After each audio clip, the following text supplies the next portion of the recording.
Kuleli dolobha lelincane lase-Appington kunemikhukhu lapho kulethwa kwetinsita kubonakala kuliphupho kutakhamuti kuphindze kwatfolakala ukuthi leto letingenato tindlu tiphoceleleke ukuthi tihlale kule mikhukhu.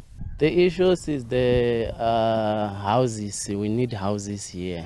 Kanzi-ke kuphindze kube nelihlelo lekuthuthwa kwemangcoliso lokwenteka emva kwenyanga kanzi asuke asebhakedini. We have small babies and the flies are everywhere, so it's just disgusting. Letakhamuti titsati liboni likusasa lichakatile kubantwana bato njengaloku bengenalo lilungelo kutemfundvo. Kusenjalo litiko letekuhlaliswa kwebantfu kulesifundza livumile ukuthi lisemuva ngekwabiwa kwetindlu ngaletilinganiselwa ku-80,000 lapho kwakhishwa tincwadzi letibunyata buniyo betindlu dvute kwalendzawo.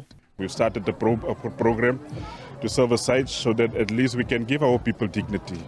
We are serious about servicing of sites so that when we build the houses, there's already services.